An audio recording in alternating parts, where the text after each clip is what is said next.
네, 선생님 안녕하세요. 네, 김의사 현재입니다. 혹시 성도님들은 뭔가 어렸을 때 읽었던 뭐 책이나 들었던 이야기 같은 게 뭐 오랫동안 기억에 남는 그런 게 혹시 있으신가요? 저는 그런 게 종종 있는 것 같은데 왜 그런 어렸을 때 봤던 내용이 반복적으로 기억에 남는지 모르겠는데 저 이제 어렸을 때 부모님이 집에 책을 많이 두시고 그 제가 읽을 수 있는 책들도 많이 두셨는데 대부분이 이제 뭔가 이제 그 신앙 관련된 그런 것들이 많았거든요. 제 기억으로는 제가 한 초등학교에서 중학교 한 넘어갈 때쯤 읽었던 책 중에 또 어떤 게 있었냐면은 그 탈무드랑 그 유대 그 랍비 전통 관련된 막그 미드라시라고 하나요? 그런 것들 내용이 막 좀 어린아이 읽을 수 있게 좀 쉽게 쓰여져 있는 그런 것들을 읽었던 기억이 있는데 왠지 모르게 그냥 가끔씩 그 내용들이 생각이 나는 것 같아요. 근데 그 중에서 제가 또 뭔가 자주 생각나는 그 거기에 나왔던 이야기가 있는데 찾아보니까 유명한 이야기라고 하더라고요. 그 무슨 이야기냐면요. 그 한 로마 사람이 이제 유대인 랍비를 찾아가지고 이제 물어보는 내용이 나옵니다. 그 성경에 보면은 그 성경에 이제 처음 창세기를 펴보면은 그 하나님이 그 아담을 이제 잠들게 하고 갈빗대를 이렇게 취하는 내용이 나오잖아요. 근데 그걸 보고 이 하나님이 굉장히 이 나쁜 분 아니냐, 이 다윗의 아니 아담의 갈빗대를 도둑질 해간 거니까 그 하나님에서 알아보려고 했는데 굉장히 안 좋은 분인 것 같다. 어떻게 생각하냐 이렇게 랍비에게 물어본 거죠. 그래서 랍비가 거기에 대해서 뭐라고 대답을 했냐면은 그냥 이제 대답하지 않고 그 자기한테 얼마 전에 그 이상한 일이 생겼는데 한번 들어봐라 하면서 자기 집에 도둑이 들었는데 집에 있는 다른 것을 다 냅두고 그 은으로 된 잔이 있는데 그걸 가져가고 대신에 그 자리에 금으로 된 잔을 두고 갔다. 굉장히 이상하지 않냐? 이제 이런 얘기를 한 거죠.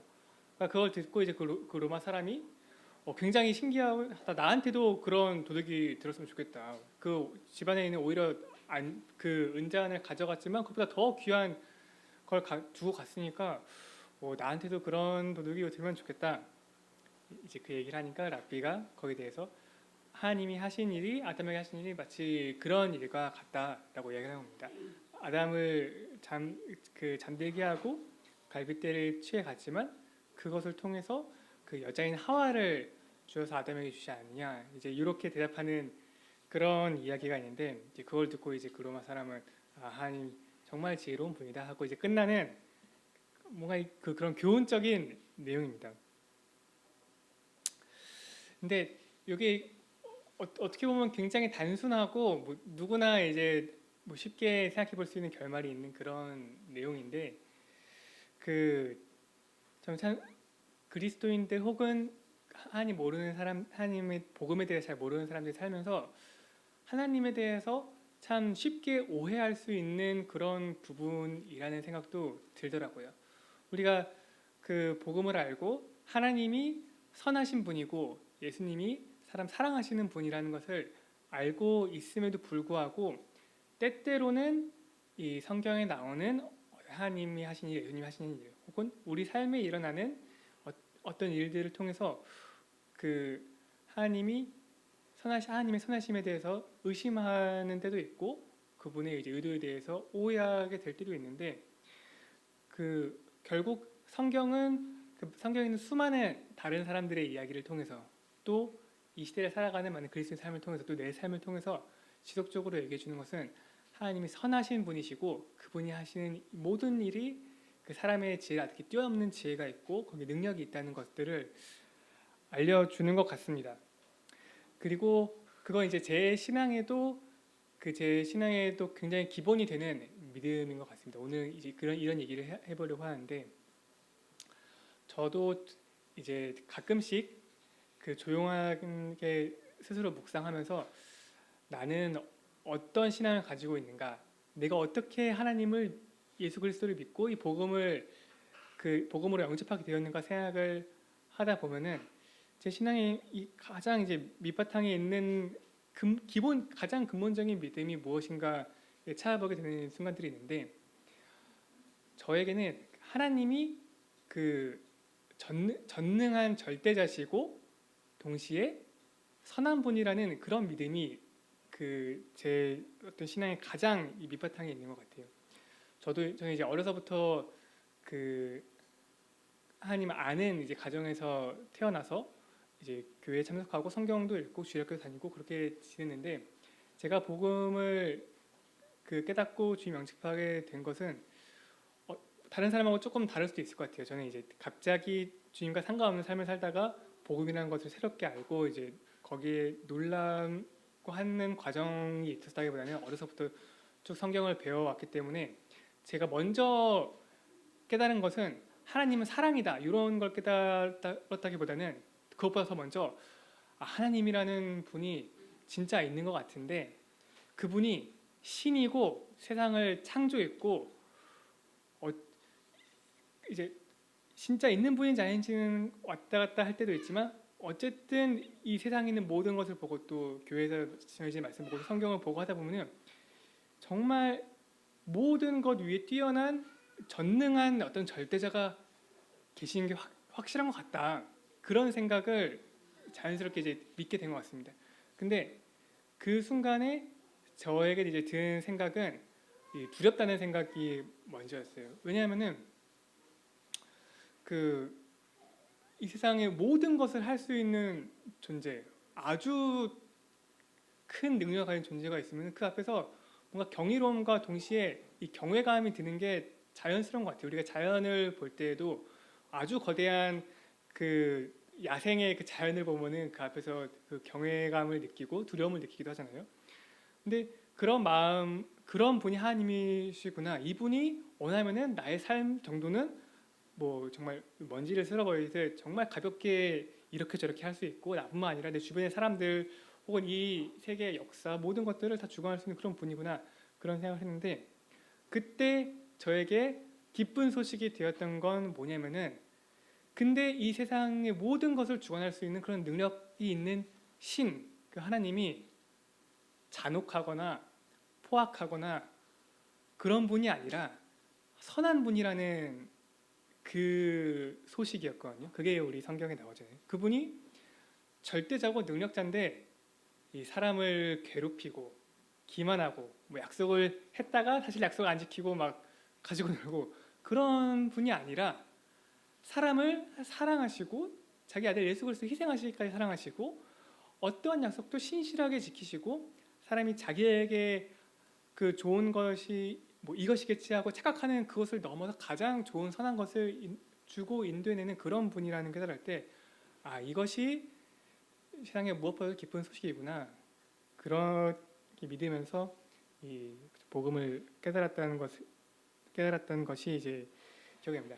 그래서 그때부터 그렇다면은 이 세상에 절대자가 있고 그분이 나를 사랑하시고 사실 이 선한 분이시라면은 내가 그분을 신뢰하고 내 삶을 그분에게 드려서 살고 그분이 하라는 대로 살라는 대로 사는 삶이 가장 좋은 삶이겠다 이런 믿음을 가지게 됐던 것 같습니다. 그리고 나서 이제 그 이후에 지금까지 살면서 보니까 저에게는 이제 하나님 또는 신이라고 했을 때 이 성경이 말하는 여호와 하나님이 가장 먼저 떠오르는 하나님이고 그게 이제 하나님의 신에 대한 어떤 하나님에 대한 가장 그 먼저 된 이미지였는데 생각보다 그 다른 사람들에게는 그렇지 않은 것 같더라고요. 왜냐하면은 저 어렸을 때 막 그리스 로마 신화 이런 만화책들 많이 유행하고 또 영화나 아니면 각종 미디어에서 그 굉장히 친근한 어떤 신의 모습을 그리면서 또는 막 미신 같은 이런 잡신 같은 그런 영혼의 주제들에 대해서 인터넷 미디어들이 굉장히 많잖아요. 그 흔하게 소설의 주제도 되고 그런데 그런 데서는 그 신을 그릴 때 그 완벽하게 선한 신에 대해서 그리는 경우는 아주 드문 것 같아요. 그리스마 신화 같은 것만 보더라도 신들끼리 막 서로 싸우고 사람에게 해코지도 하고 악의적으로 가지고 놀기도 하고 기만하기도 하고 거짓말하기도 하고 그런 내용이 막 나오잖아요. 그러니까 사람들이 신이 과연 완전하게 선한가? 그렇지 않다고 생각하고 어떤 얼마든지 이 사람이 자기보다 그 약하고 뭐 낮은 존재처럼 있으니까 이 맘대로 할 수 있고, 때로는 잔혹하고 포악하게 그 사람들 무고한 사람들을 막 죽일 수도 있고, 그런 식으로 생각하는 이미지도 있는 것 같아요.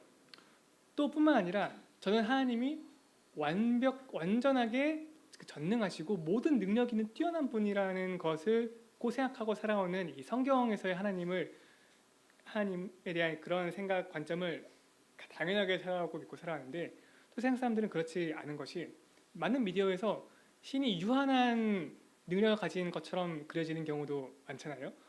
때로는 막 신들끼리 싸워서 신이 막 죽기도 하고, 또 사람이 신을 넘어서기도 하는 막 그런 모습을 보여주는 어떤 미디어도 있고, 그러다 보니까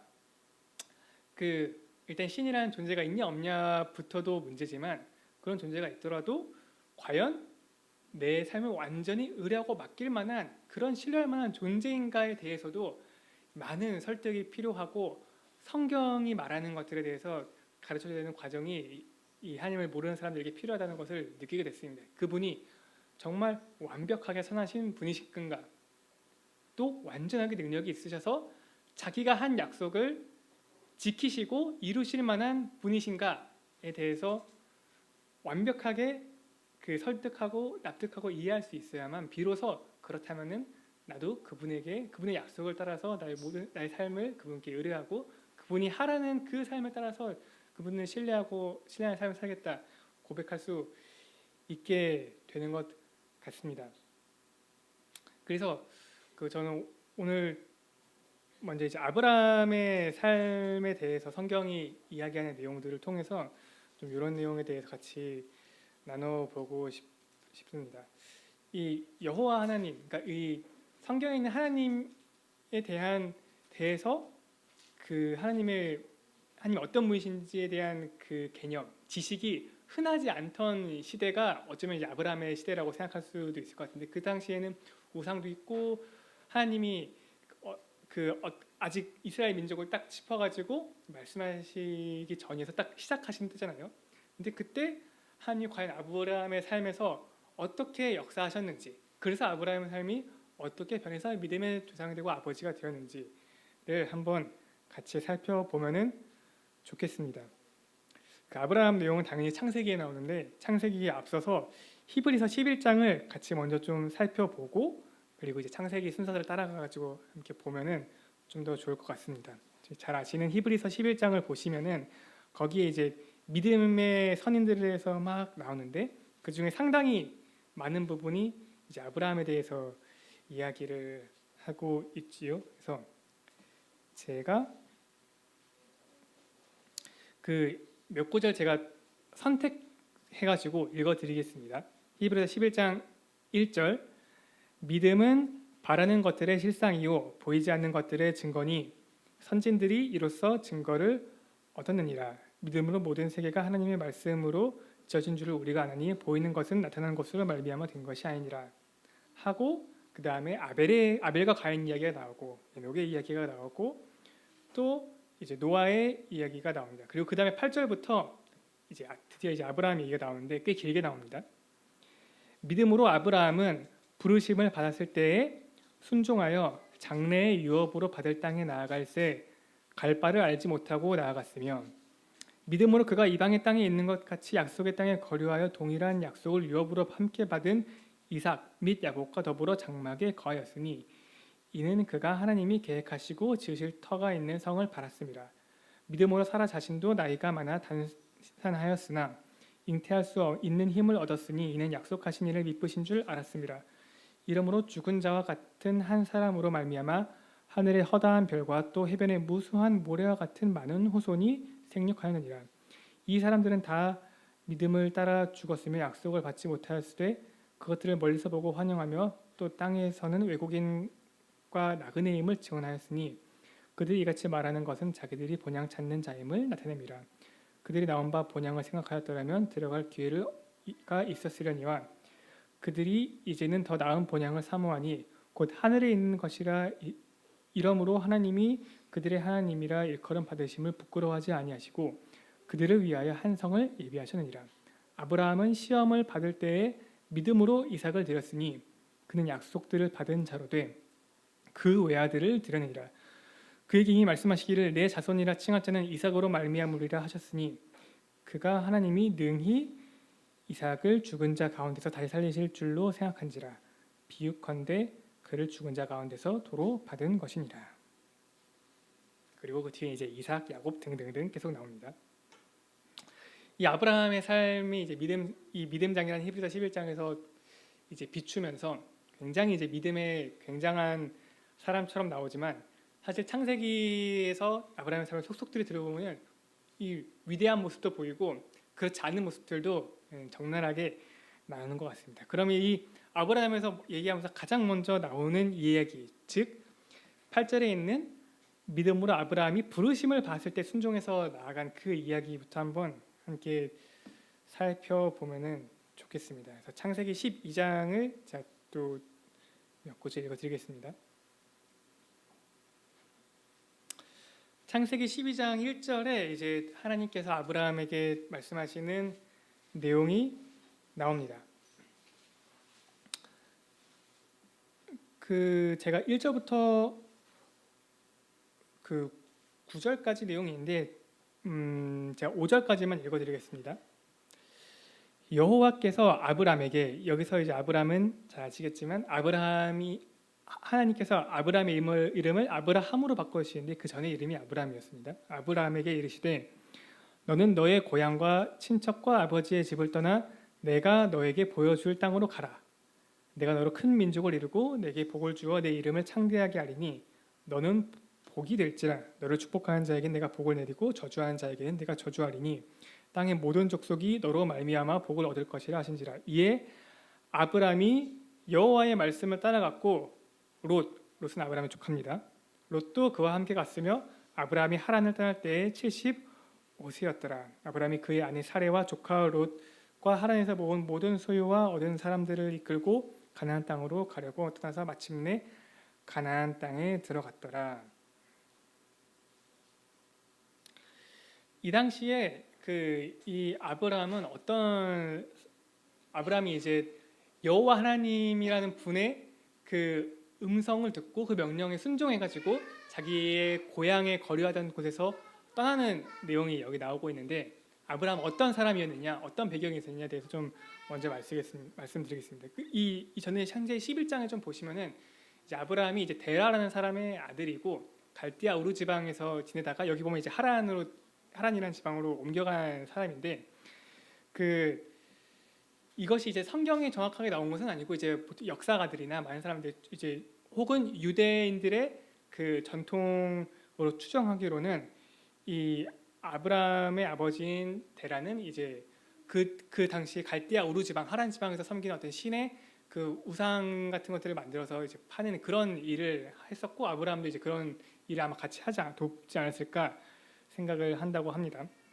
근데 그 유대 랍비들의 전통을 따르면은 아브라함이 그때 그들이 믿는 그 우상 갈대아 우르와 하란 지방에서 뭐 달과 관련된 어떤 신을 믿었다고 어떤 기록이 있는데 그 신의 신상을 팔고 막 그런 일을 하면서도 그 신의 능력에 대해서 의심하고 이게 진짜 신인가 이런 그 고민을 하다가 이 여호와 하나님의 음성을 듣고 그분의 음성을 따라서 자기가 자기의 삶을 이제 고향 친척 땅을 떠나서 사는 삶을 정했다고 이렇게 이야기를 하고 있습니다.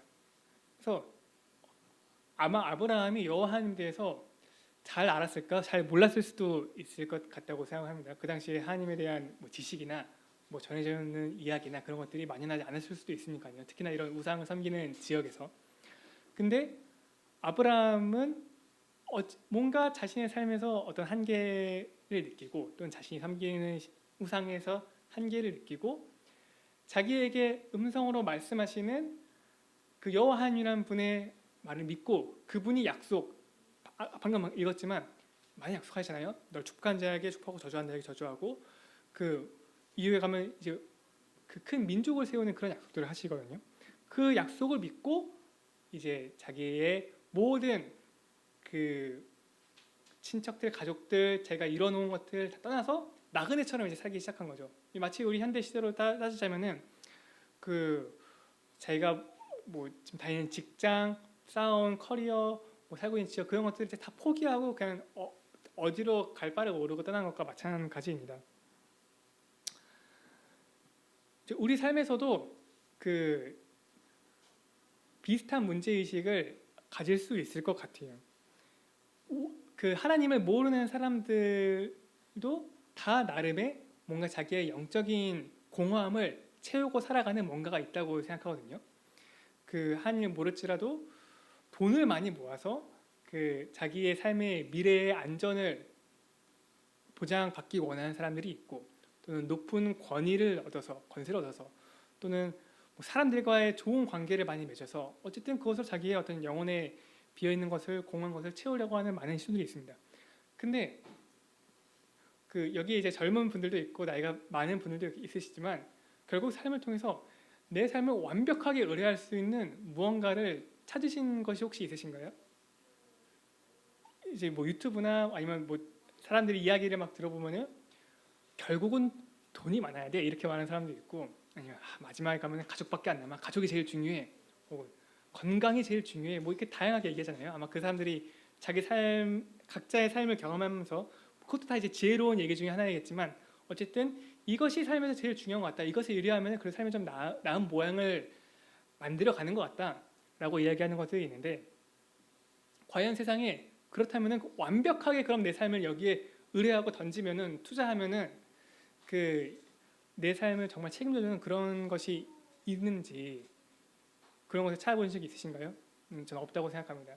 심지어 이 자본주의 시대에서 사람들이 가장 이 숭상하는 돈이라는 것조차도 그뭐 많은 돈을 가졌지만 이제 그 불행하게 사는 삶의 모습들도 우리가 알고 있고, 무엇보다도 그런 사람도 건강을 잃었을 때 건강이 최고야 이렇게 말하고, 가족들에게 뭐 배신당했을 때 그래도 가까이 있는 가족들이 있어야 된다 이런 얘기도 하고, 그러나 결국 마지막에는 죽음 앞에서 아무것도 하지 못하고 그냥 빈손으로 일상을 떠날 수밖에 없는 그런 모습들 보게 됩니다. 그래서 이런 것들이 다 유한한 것이고, 그 유한한 것들 밖에 결국 사람들이 눈을 돌려서 이것을 의지할까 저것을 의지할까 찾다가 유한한 것밖에 없으니까 결국 제가 생각할 때 사람들은 포기하고 사는 것 같아요. 그래, 이 세상에 뭐 절대적인 게 어딨냐, 내 삶을 완벽히 이뤄야 하는 것이 어딨냐, 그냥 뭐 돈도 좀 있으면 좋고 가족과도 화목하면 좋고 뭐 건강도 있으면 좋고 이렇게 살다가 때가 되면 가는 거지, 그냥 그렇게 유한하고 한계 있는 게 인생의 원래 모습이다 하고 포기하고 사는 것이죠. 하나님 그런 것 없이 그냥 이게 전부인 것 같아, 그냥 고통도 있고 슬픈 일도 있고 당연한 것처럼. 그런데 우리는, 이 믿는 사람들은 성경을 통해서 완벽한 진리이신 하나님, 전능하시고 우리의 생명을 주관하실 수 있고 영원한 생명과 그 영생을 누릴 뿐만 아니라 완벽하게 선한 이 하나님의 아름다운 사랑의 나라에서 영생을 약속하신 진리신 하나님이 있다는 것을 알고 있습니다. 곧 세상의 다른 어떤 능력이나 가치나 좋은 것보다도 우리 삶을 완벽하게 의뢰할 수 있는 분이 있다는 걸 알고 있는 것이지요. 어쨌든 우리는 이 모든 걸 알고 있지만 어쩌면 그 당시 아브라함보다도 우리가 훨씬 더 많은 지식을 갖고 있는 것일지도 모릅니다. 어쨌든 다시 아브라함으로 돌아와서 아브라함도 자기 삶에서 어떤 한계와 그런 것을 느꼈을 것 같고, 이것은 추정하는 것이지만 어쨌든 여호와님께서 말씀하신 그 명령을 따라서 자신의 삶을 한번 걸어보는 그 선택을 했습니다. 그럼 그 다음에 어떤 일들이 일어나냐? 아브라함의 삶이 이제 하나님이 인도하셔서 영웅적인 삶, 모든 뭐 대적들을 다 이기고 쭉 평탄한 삶을 살아가냐? 그렇지 않습니다. 오히려 이제 그 삶이 실패하는 내용들도 적나라하게 나오는데, 그 후에 보시면은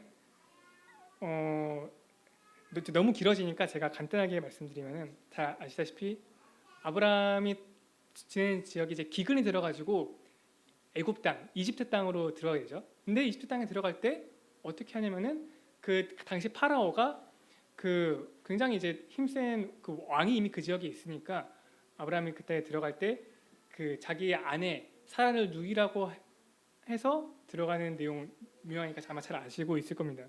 근데 그것을 어떻게 했냐면은 그 파라오가 그 사라를 자기 아내로 삼으려고 하죠. 이것이 단순히 이제 그냥 거짓말을 했으니까 근데 실제로도 그 누이와 같은 그런 관계기도 했지만 어쨌든 거짓말을 했으니까 잘못이다 이렇게 생각할 수도 있는데 그보다도 더 깊은 그 아브라함의 과오가 여기 있습니다. 뭐냐면은 하나님이 여호와께서 아브라함에게 약속하실 때 그 하늘의 별 바다의 모래 같은 자손을 주고 큰 민족을 이루고 창대하게 하고 복을 주겠다는 약속하셨는데 그러려면은 자손이 있어야 되잖아요. 당연히 하나님의 약속이 성취되려면은. 근데 약속을 성취하기 위해서 자녀를 낳아야 되는데 자기 아내를 이렇게 넘겨줬다는 것은 하나님의 약속이 이루어지는 그 통로에 대한 어떤 기본적인 신뢰도 없다는 것처럼 생각할 수도 있죠. 하나님이 그들을 지켜주실 뿐만 아니라 그 가정을 지켜주시고 거기서 자녀가 나와야 하나님의 약속이 이루어지는데 그 하나님 자기에게 약속해서 이 고향 땅을 떠나게 한 하나님의 약속에 대해서 그냥 이제 그렇게 중요하게 생각하지 않고 행동한 것일 수 있는 것입니다. 단순히 뭐 거짓말했다 이런 것을 훨씬 넘어서요. 하나님과의 그 신뢰 관계 자체에 이제 문제가 생긴 거죠. 결국 아브라함은 잘못했지만 하나님께서는 선하시고 그 약속을 지키시는 분이셔서 그 아내 사라를 아브라함에게 이제 돌아오게 하실 뿐만 아니라 이제 애굽 땅으로부터 많은 이제 그 재물을 가지고 그 땅을 떠나게 하십니다. 그런데 또 그 후에 또 무슨 일이 있냐면은 요건 제가 또 읽어보겠습니다. 또 그 후에 무슨 일이냐면은 이제 조카인 롯과 각각 다른 땅으로 가게 돼서 롯이 이제 소돔과 고모라 쪽으로 향하고 아브라함은 다른 반대 방향으로 가잖아요. 그때도 아브라함은 자기가 자녀가 없으니까 이 조카를 엄청 의지하고 살았어요. 그러니까 조카가 자기의 롯을 엄청 아끼고 자기의 어떤 재산을 다 받을 것처럼.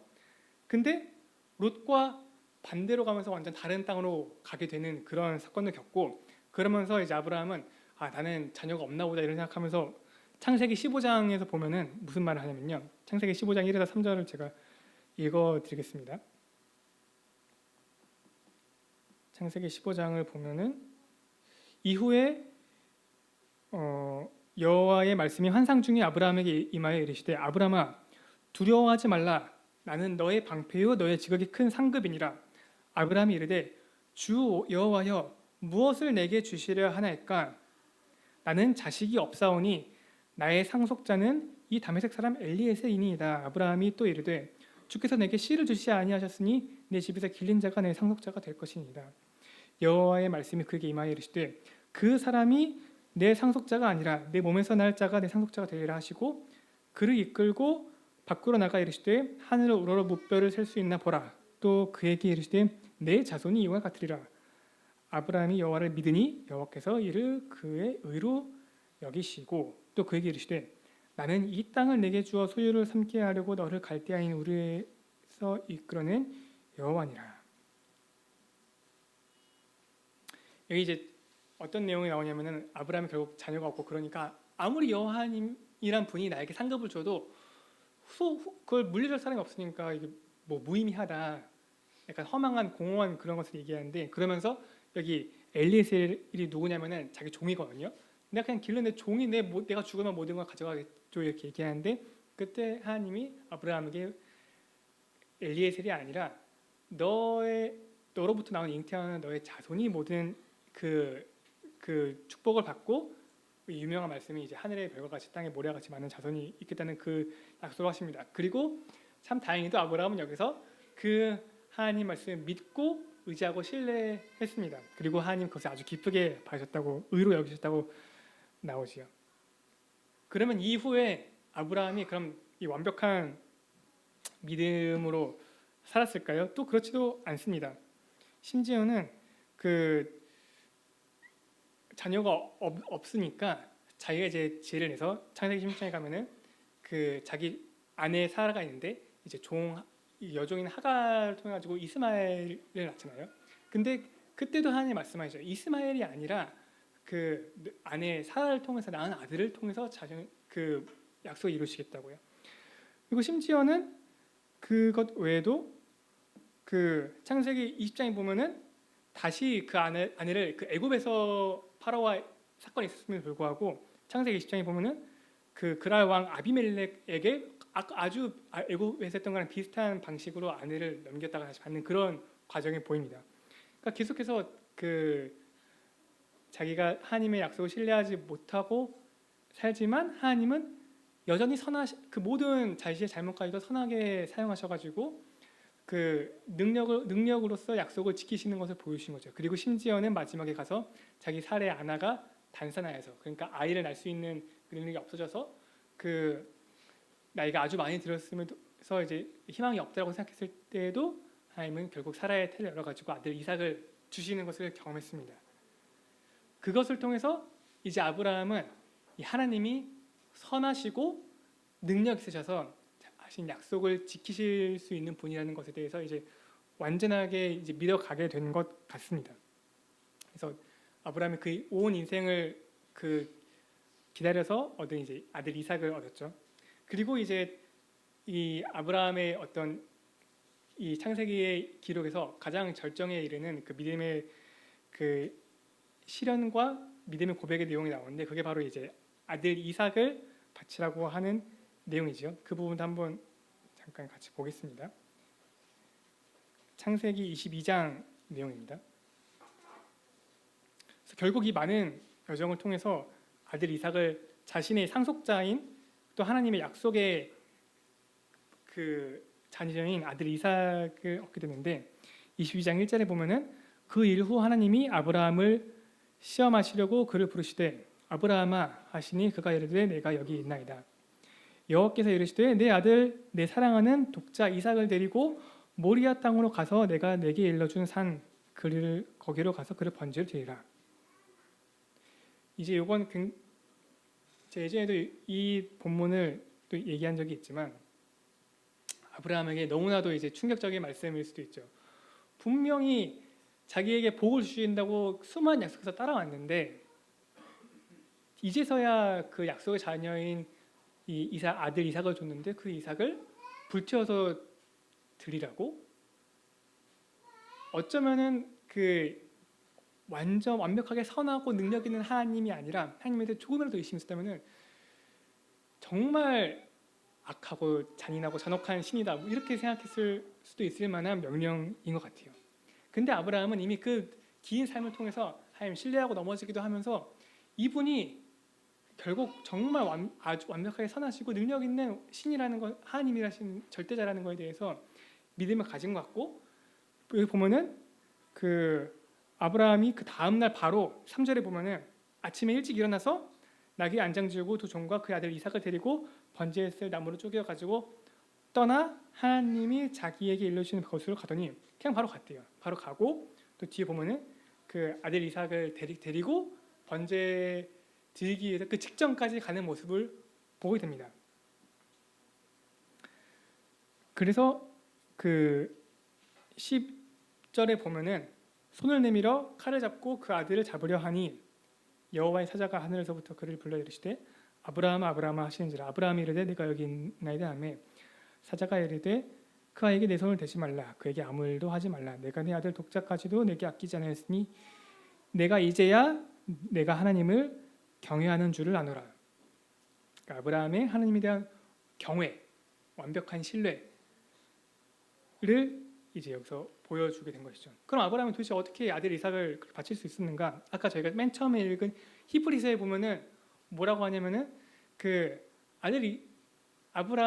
하나님이 아들 이삭을 통해서 자기에게 모든 복을 약속하셨으니까 아들 이삭을 번제로 드리더라도 그를 다시 살리시겠지 하는 수준의 믿음을 그가 가진 것으로 히브리서 기자는 이제 이야기를 하고 있습니다. 즉 이제는 아브라함이 더 이상 하나님의 약속, 선하심, 그것을 이루실 수 있는 능력에 대해서 전혀 의심하지 않는 것이죠. 그러니까 이해되지 않는 그런 순간, 그런 어떤 시험이 자기 안에 닥쳐올지라도 그러나 하나님은 선하시다. 그분은 약속을 분명히 지키신다. 그리고 그 모든 것을 이루실 능력 있는 분이시다. 심지어 내가 아들 이삭을 죽여서 드릴지라도 그를 부활시켜서라도 그걸 이루실 수 있는 그런 능력의 하나님이라는 완전한 믿음을 가지게 된 것입니다. 그리고 이제 그 하나님의 그 이스라엘 민족의 이제 믿음의 조상이 되지요. 그래서 이런 부분들을 통해서 그 아브라함이 하나님에 대한 완전한 신뢰를 가지고 살아야 되는 그 과정을 볼 수 있습니다. 우리 삶에서도 좀 마찬가지라고 이야기를 하고 싶습니다. 우리 삶에서도 뭐 다양한 일들이 생길 수 있고 그 가운데 하나님의 선하심의 능력을 의심할 수도 있지만 결국 이 성경의 이야기들을 볼 때 우리 주변의 선한 형제자매님들의 삶을 볼 때 또한 내 삶을 돌이켜볼 때 결국은 우리가 하나님 선하시고 인자하시고 능력 있으시고 약속을 지키시는 분이라고 고백할 수밖에 없다는 것이죠. 뭐 아브라함 이야기 말고도 사실은 수많은 성경의 이야기들이 있죠. 그것들이 이제 다 일일이 얘기하면 너무 많기 때문에 그것들 다 얘기하지는 않겠습니다. 근데 그럼에도 불구하고 이런 생각이 들 수 있어요.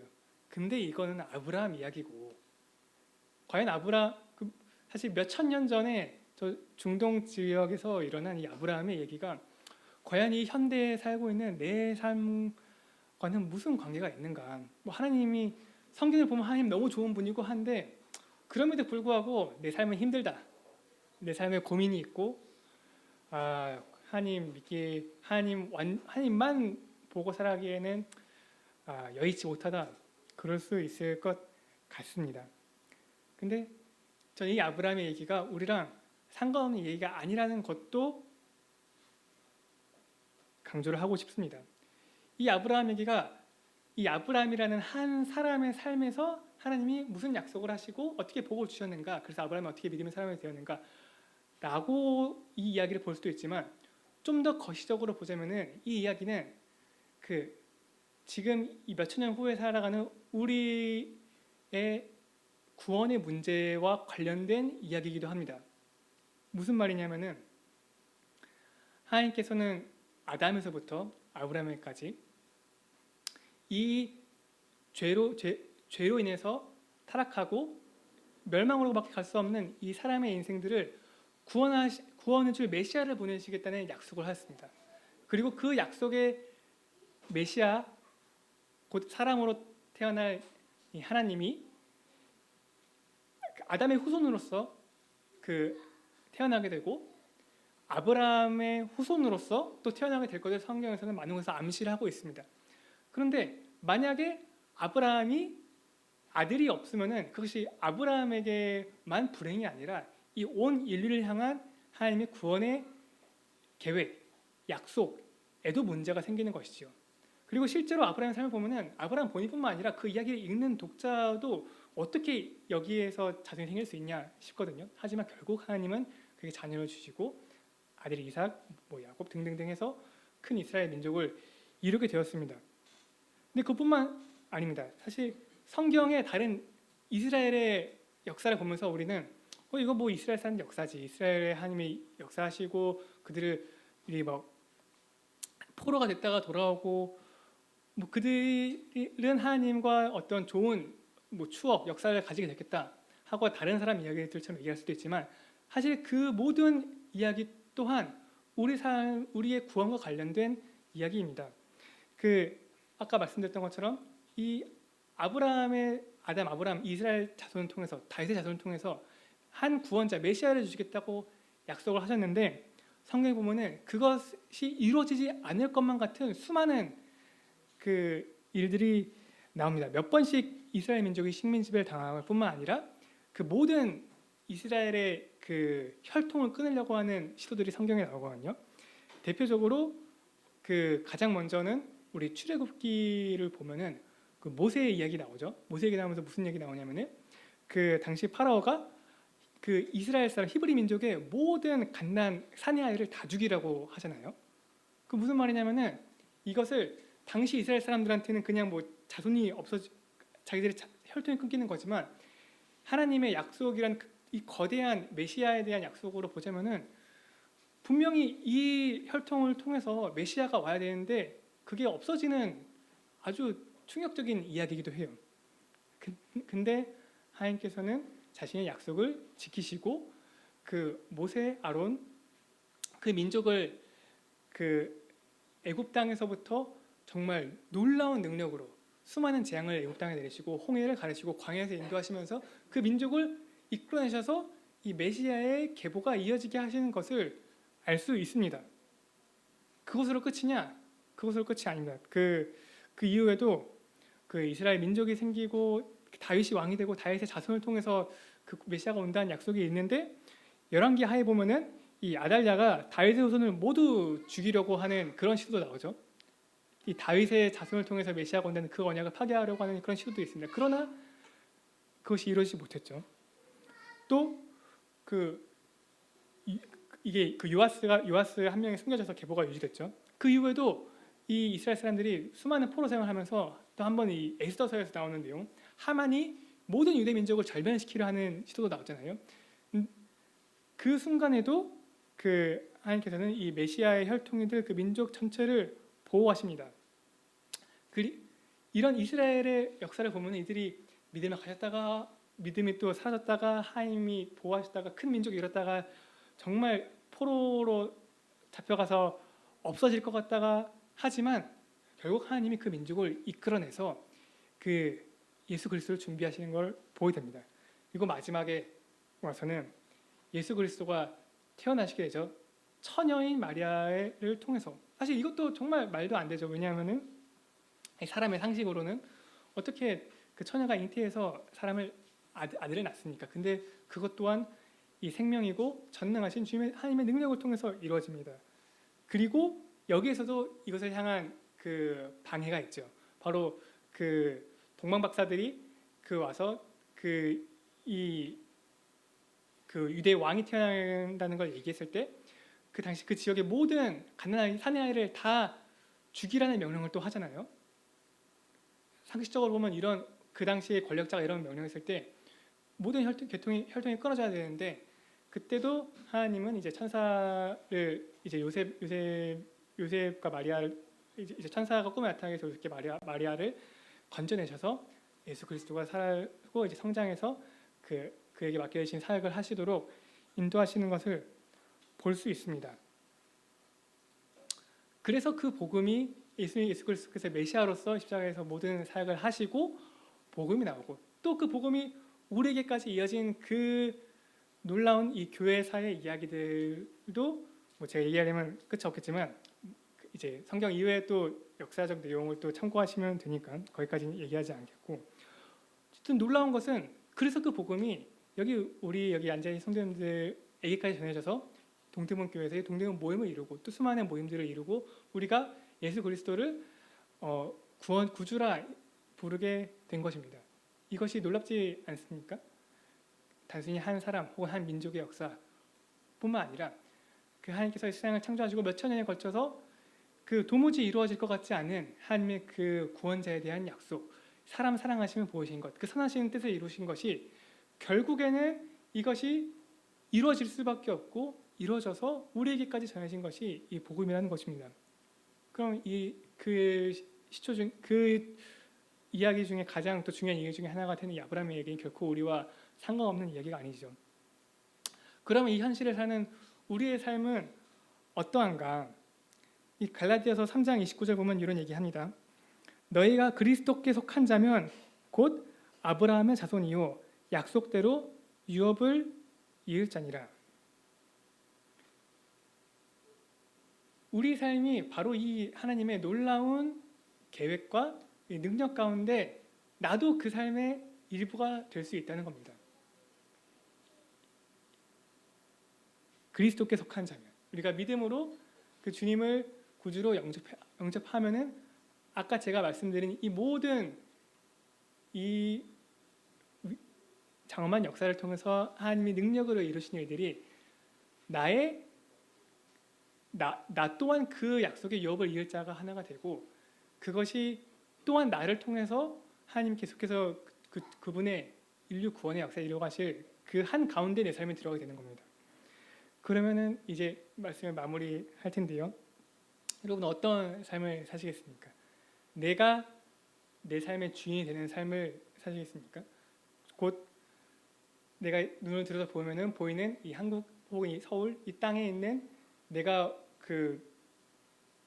열심히 일해가지고 내 맘대로 좀 할 수 있을 것 같은 몇 가지 일들, 그런 것들을 하다가 그 죽음에서 끝나버리는 그런 삶 정도가 사람이 정말 최선을 다해서 살면 할 수 있는 삶인 것 같습니다. 거기서 뭐 나보다 더 힘 있어 보이는 누군가를, 권력자를 의지할 수 있고, 뭐 사장님을 의지할 수도 있고, 때로는 내가 정말 지혜에 있는 것 같아서 내가 내 삶의 주인이야, 내가 이 삶을 구원해 보겠어 하고 열심히 살아볼 수도 있죠. 그러나 저는 그런 삶이 아니라 아까 제가 말씀드린 이 성경의 이 놀라운 이 구원의 역사를 스스로 이루시고 가장 선한 길 가운데 그 구원자를 주시고 우리에까지 그 말씀을 주시고 또 인도에 가시는 그 장엄한 역사의 가운데에 들어가는 그 삶을 사시기를 저는 권하게 됩니다. 내가 나를 의지하고 이 삶을 사는 삶과 그 완전하게 선하시고 능력 있으신, 약속을 지키시는 이 하나님을 의지하고 사는 삶, 그 중에 무엇이 더 의지할 만하고 신뢰할 만하고 평안 가운데 삶을 맡기고 살만한가요? 내 삶에 당장 선택해야 될 어떤 선택의 길을 갈렸을 때 내가 열심히 지혜를 굴려가지고 머리를 굴리고 지혜를 구하고 주변 사람들에게 물어봐서 결정하는 것이 더 나을까요? 아니면은 이 하나님이 말씀을 통해서 우리에게 알려주신, 또한 성령을 통해서 우리 마음을 알려주시는 그 길을 따라서 선택하고 행동하는 것이 더 선하고 우리에게 좋은 이 길일까요? 그래서 이 완벽하게 선하시고 인자하신 하나님, 곧 우리가 오늘 만찬 시간에 그 경배하고 찬양했던 그 하나님을 우리 삶에 그 신뢰할 유일한 하나님으로서 의지하고 사는 그런 삶을 사시기를 권해드립니다. 제가 마지막으로 그 시편 말씀을 읽어드리고 마치겠습니다.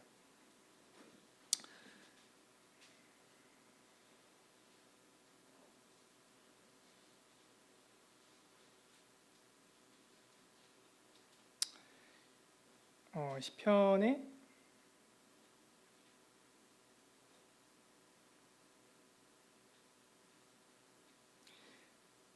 34편 8절에 보시면은 너희는 여호와의 선하심을 맛보아 알지어다.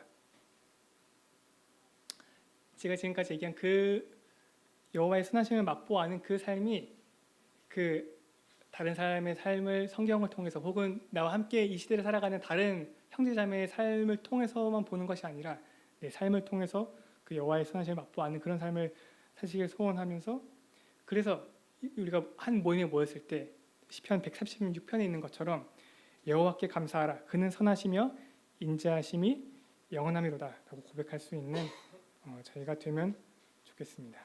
제가 말씀을 여기서 마무리하고 기도하고 마무리하도록 하겠습니다.